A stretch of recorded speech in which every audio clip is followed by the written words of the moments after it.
എല്ലാവർക്കും നമസ്കാരം. നമ്മൾ യുകെയിലും അയർലൻഡിലുമൊക്കെ വീട് വാങ്ങിക്കാൻ ഉദ്ദേശിക്കുന്ന ഒരുപാട് പേരുണ്ട്. അവർക്കൊക്കെ ഉപകാരപ്രദമാകുന്ന ഒരു വീഡിയോ ആണിത്. നിങ്ങൾ ഈ കാണുന്ന പോലെ തന്നെ ഞാനൊരു സുഹൃത്തിൻ്റെ വീട്ടിലെ ഗാർഡനിൽ വെള്ളം നനയ്ക്കുകയാണ്. സാധാരണഗതിയിൽ ഇങ്ങനെ വെള്ളം നനയ്ക്കേണ്ട ഒരു ആവശ്യം വരുന്നില്ല. കാരണം ഇഷ്ടംപോലെ മഴ ലഭിക്കുന്ന സ്ഥലമാണ് അയർലൻഡ് ആയാലും UK ആണെങ്കിലും. 2026 ഒരു പ്രത്യേക കാലാവസ്ഥ മൂലം നമുക്കറിയാം ഭയങ്കര ഹീറ്റായിരുന്നു. അതുകൊണ്ട് തന്നെ ചെടികളൊക്കെ ഏകദേശം ഉണങ്ങി വരുന്ന ഒരു അവസ്ഥയായതുകൊണ്ടാണ് ഞാൻ ഈ വെള്ളം നനയ്ക്കാൻ വേണ്ടിയിട്ട് ഇവിടെ വന്നിരിക്കുന്നത്. ഞാൻ ഇന്ന് പറയാൻ ഉദ്ദേശിക്കുന്നത്, നിങ്ങൾക്ക് കാണാം ഈ ഒരു ഗാർഡൻ വലിയൊരു ഗാർഡനാണ്. ഏതാണ്ട് ഒരു 30 സെൻറ്റോളം വരുന്ന ഒരു ഗാർഡൻ ഉള്ള ഒരു വീടാണ്. അപ്പം ഇതുപോലെ നല്ല ഗ്രാസ് ഒക്കെ ഉള്ള ഒരു ലോൺ ഏരിയ ഉണ്ട്. പിന്നെ പുറകിലൊരു ചെറിയ സൺറൂമുണ്ട്. ഈ പറഞ്ഞ പോലെ ചെറിയ ചെറിയ ചെടികളൊക്കെ ഉണ്ട് സൈഡിലും. അതുപോലെ തന്നെ നമ്മുടെ തൊട്ടടുത്ത വീടുമായിട്ട് ഇതൊരു ഡിറ്റാച്ച്ഡ് വീടാണ്. അപ്പോൾ ഇതിൻ്റെ വീടുമായിട്ട് ഷെയർ ചെയ്യുന്ന ഭാഗത്തുള്ള നിങ്ങൾക്ക് കാണാം ഒരു മതിൽ പോലുള്ള ഈ ചെടികളും ഉണ്ട്. അപ്പം ഇതൊക്കെ മെയിൻറ്റെയിൻ ചെയ്യുക എന്നുള്ളത് ഭയങ്കര ബുദ്ധിമുട്ടുള്ള കാര്യമാണ്. നമുക്കറിയാം നമ്മൾ ഒറ്റ നോട്ടത്തിൽ നോക്കുന്ന സമയത്ത് ഇതൊക്കെ ഭയങ്കര ഈസിയാണ്. ഇതൊരു ചെറിയ ഒരു ഗാർഡൻ ആണല്ലോ എന്ന് വിചാരിക്കും.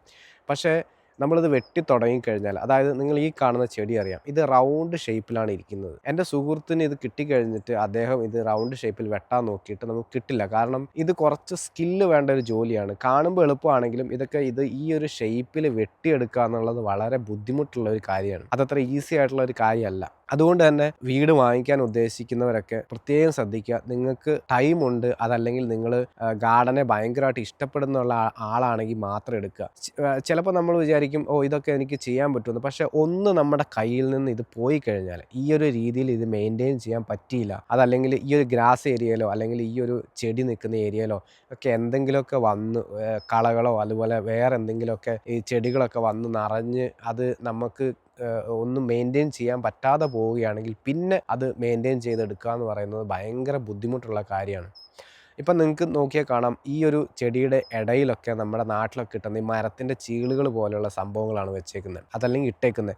അതെന്തിനാണ് ഇടുന്നതെന്ന് ചോദിച്ചു കഴിഞ്ഞാൽ അതിൻ്റെ ഇടയിൽ വേറൊന്നും വരാതിരിക്കാനും പിന്നെ അതുപോലെ ഈർപ്പം പരമാവധി പിടിച്ചു നിർത്താനും വേണ്ടിയിട്ടാണ്. അതുപോലെ തന്നെ വിൻ്റർ ടൈമിൽ ഇതിനകത്ത് പല ചെടികളും ഉണങ്ങിപ്പോവും. കാരണം മഞ്ഞ് വീണ് കിടക്കുന്ന സമയത്ത് അപ്പോൾ ആ ക്ലൈമറ്റിൽ പിടിച്ച് നിൽക്കുന്ന ടൈപ്പ് ചെടികളാണ് ഈ ഒരു ഗാർഡനിലുള്ളതെല്ലാം. അപ്പോൾ ഇതൊക്കെ വർഷങ്ങളായിട്ടുള്ളതാണ്. ഇപ്പോൾ എൻ്റെ സുഹൃത്ത് വാങ്ങിക്കുന്ന സമയത്തും ഇത് ഉള്ളതാണ്. അപ്പോൾ ഒരുപാട് വർഷങ്ങൾക്ക് മുമ്പ് നട്ട എല്ലാ ചെടികളുമാണ് ഇതിനകത്തുള്ളത്. ഇപ്പോൾ റോസ് പോലുള്ള ചെടികൾ എത്ര വിൻ്റർ ആണെങ്കിലും മഞ്ഞാണെങ്കിലും മഴയാണെങ്കിലും അതൊക്കെ പിടിച്ചു നിൽക്കും. അതുപോലെ ഈ കാണുന്ന, എനിക്ക് പേരറിയത്തില്ല, പക്ഷേ ഈ കാണുന്ന ചെടികളും എല്ലാം തന്നെ ഏത് മഴയാണെങ്കിലും മഞ്ഞാണെങ്കിലും പിടിച്ചു നിൽക്കുന്ന, അതല്ലെങ്കിൽ ആ മഞ്ഞുകാലം കഴിഞ്ഞിട്ട് വീണ്ടും തളിർത്ത് വരുന്ന ടൈപ്പ് ചെടികളാണ് ഇതിനകത്തുള്ളത്. അപ്പം നിങ്ങൾക്ക് ഇഷ്ടമുള്ള രീതിയിൽ നമ്മുടെ നാട്ടിൽ നിന്ന് കൊണ്ടുവന്ന ചെടികളോ അല്ലെങ്കിൽ പച്ചക്കറികളൊക്കെ നടണമെങ്കിൽ നടാം. പക്ഷെ അതിനൊക്കെ വേറൊരു സംവിധാനമാണ്.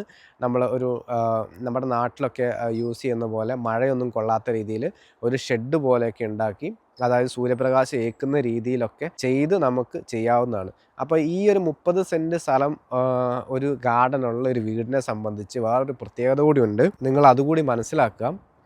നമുക്ക് റേറ്റ്സ്, അതായത് നമ്മുടെ മുനിസിപ്പാലിറ്റി കൊടുക്കേണ്ട റേറ്റ്സ് കൂടുതലാണ്. അപ്പോൾ നമ്മുടെ ലാൻഡിനനുസരിച്ചാണ് ഇതിൻ്റെ റേറ്റ്സ് വരുന്നത്. അപ്പോൾ എത്രത്തോളം ലാൻഡ് കൂടുതലാണോ അത്രത്തോളം നമ്മുടെ ഫീസും കൂടുതലാണ്. അപ്പോൾ അതിൻ്റെ എങ്ങനെയാണ് ആ ഫീസ് വരുന്നതെന്നൊക്കെ നിങ്ങളൊരു ഏത് വീടാണോ നോക്കുന്നത്, ആ വീട് നോക്കുന്ന സമയത്ത് നിങ്ങളുടെ മോർട്ട്ഗേജ് അഡ്വൈസറുടെ അടുത്ത് ചോദിക്കുക, അല്ലെങ്കിൽ ഏത് ഏജൻസിയിൽ നിന്നാണ് നിങ്ങൾ വീടെടുക്കുന്നത് അതിൻ്റെ അടിയിലോ ഒക്കെ എഴുതിയിട്ടുണ്ടാവും എത്രയാണ് ഈ മന്ത്ലി ഇതിൻ്റെ റേറ്റ്സ് വരുന്നതെന്ന് വളരെ കൃത്യമായിട്ട് എഴുതിയിട്ടുണ്ടാവും. അപ്പോൾ ആ ഒരു കാര്യം കൂടി നിങ്ങൾ പ്രത്യേകം ശ്രദ്ധിക്കണം. കാരണം ഗാർഡൻ ഇഷ്ടപ്പെടുന്നവരാണെങ്കിൽ ഇതിൻ്റെ റേറ്റ്സ് എത്രയാണോ ആ റേറ്റ്സ് അടയ്ക്കാനും കൂടി നിങ്ങൾ ബാധ്യസ്ഥരാണ്. അതുമല്ലെങ്കിൽ ആ റേറ്റ്സ് കൂടി കണക്കാക്കിയിട്ട് മാത്രം നിങ്ങൾ എടുക്കുക. ഞാൻ ചെറിയൊരു ഉദാഹരണം പറയുകയാണെങ്കിൽ, ഇപ്പോൾ ചെറിയൊരു ഗാർഡനാണ്, ഏതാണ്ട് ഒരു സെൻറ്റോ അതിൽ താഴെയോ ഗാർഡൻ ആണെങ്കിൽ ചിലപ്പം ഒരു 100 പൗണ്ടായിരിക്കും ചിലപ്പം നമ്മുടെ റേറ്റ്സ് വരുന്നത്. പക്ഷേ ഒരു 30 സെൻറ്റ് ഗാർഡൻ ഉള്ളവരാണെങ്കിൽ ചിലപ്പോൾ അതൊരു 150 170 ഒക്കെ ആയിട്ട് റേറ്റ്സ് മാറാം. അപ്പം അത് ഡിപ്പെൻഡാണ് ഏത് ലൊക്കേഷൻ, ഏത് തരം വീട് എന്നതിനൊക്കെ ഡിപ്പെൻഡ് ചെയ്തിരിക്കും. അത് കൃത്യമായിട്ടുള്ളൊരു കണക്കല്ല, നിങ്ങൾക്ക് ചെക്ക് ചെയ്യാവുന്നതാണ്. അപ്പം ഗാർഡനെ കുറിച്ചുള്ള ഒരു ബേസിക് ആയിട്ടുള്ള കാര്യം മാത്രമാണ് ഞാൻ പറഞ്ഞത്. മെയിൻ്റനൻസും അതുപോലെ നിങ്ങൾക്ക് കിട്ടുന്ന ഓഫിൻ്റെ നല്ലൊരു ദിവസവും ഇതിൻ്റെ പിറകിൽ നമുക്ക് ചെലവഴിക്കേണ്ടി വരുന്നു എന്നുള്ളത് പ്രത്യേകം നിങ്ങൾ കാണണം. അതുപോലെ തന്നെ സമ്മർ ടൈമിൽ ഗ്രാസ് അതായത് പുല്ലൊക്കെ വളരുന്നത് വളരെ പെട്ടെന്നാണ്. അപ്പം മിക്കവാറും എല്ലാ ആഴ്ചയും ചിലപ്പം ഇതിനെ ഒരു കട്ട് ചെയ്ത് കൊടുക്കേണ്ടി വരും. ഒരു പരിധിയിൽ കൂടുതൽ ഇത് പൊങ്ങിക്കഴിഞ്ഞാൽ എന്ത് സംഭവിക്കും എന്നുള്ളത് ഈ വീഡിയോയിലൂടെ നിങ്ങൾക്ക് കാണാം. ഇത് ഒട്ടും മെയിൻറ്റെയിൻ ചെയ്യാത്തൊരു ഗാർഡൻ്റെ അവസ്ഥയാണ്. ഏതാണ്ട് ഒരു 3 മാസത്തോളം നമ്മൾ വെട്ടാതിരുന്ന് കഴിഞ്ഞാൽ ഈ ഗാർഡൻ നല്ല പുല്ല് വളർന്നു നിൽക്കുന്ന ഗാർഡനിൽ എന്തൊക്കെ തരം ചെടികളാണ് വന്ന് നിറഞ്ഞിരിക്കുന്നത് നിങ്ങൾ നോക്കുക. വള്ളിച്ചെടി, അതുപോലെ തന്നെ ഈ ചൊറിയുന്ന ടൈപ്പ് ചെടി ഉണ്ടല്ലോ, നിങ്ങളുടെ നാട്ടിൽ അതിന് എന്താ പറയുന്നത് എനിക്കറിയില്ല. ഈ ചൊറിയുന്ന ചെടി, അതുപോലെ തന്നെ ഒരു പ്രത്യേകതരം കളകൾ, ഇതൊക്കെ വന്ന് നിറഞ്ഞ് ആകെ മോശമായിട്ടിരിക്കുകയാണ് ഈ ഒരു ഗാർഡൻ. അപ്പം ഈ ഒരു ഗാർഡൻ പോലെ ആകാതിരിക്കാൻ വേണ്ടിയിട്ട് നല്ല എഫേർട്ട് ഇടേണ്ടതുണ്ട്. അപ്പം വെള്ളം ഒഴിച്ചു കൊടുക്കേണ്ടത് വളരെ റെയറായിട്ടാണ്. ഇതുപോലെയുള്ള സമ്മർ ടൈമിൽ മാത്രം ഒഴിച്ചു കൊടുത്താൽ മതി.